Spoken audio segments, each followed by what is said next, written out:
Presidential historian Doug Wead joins me now. Doug, what do you think of this historic D.C. dysfunction?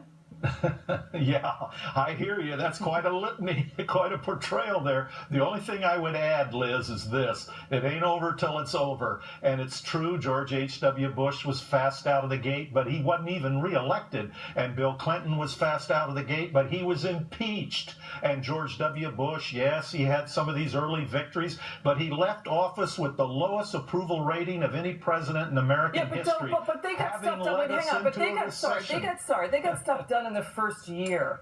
President Trump can hardly anything done in his first year. What is going on with D.C. swamp dysfunction? Well, it's because it's the insiders and outsiders. It's no longer the left and the right. It's inside and outside. And Donald Trump is an outsider, and they're going to be pulled out of the swamp kicking and screaming. I'm just saying, Liz, there's no reason to give up optimism. LBJ, he was a master. You talk about someone who could get legislation.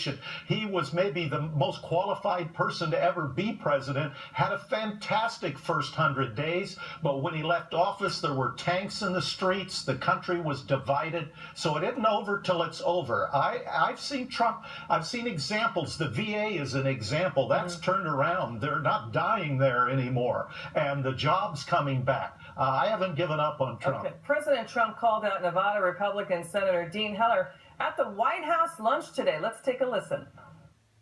We're close. We're very close. The other night I was very surprised when I heard a couple of my friends, they really were and are. They might not be very much longer, but that's something. I think I have to get them back. That's right. I refuse. Well, no, you didn't go out there. This was the one we were worried about. You weren't there, but you're gonna be. Look, he wants to remain a senator, doesn't he? All right, he's poking fun at Dean Heller. I mean, he's being jocular here. He's being funny. You talked about LBJ arm twisting. Does President Trump have the finesse to get the deals done, to do horse trade? Looks like he wants to.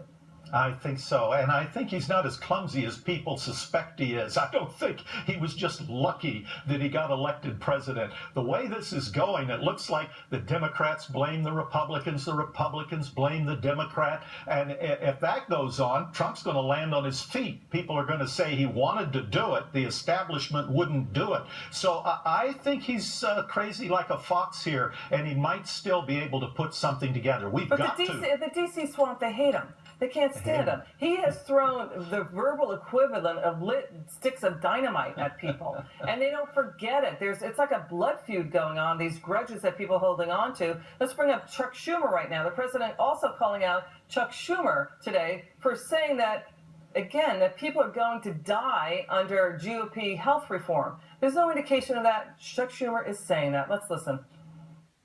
You know, you listen to Schumer, and before he even knew what the plan said, he didn't see it.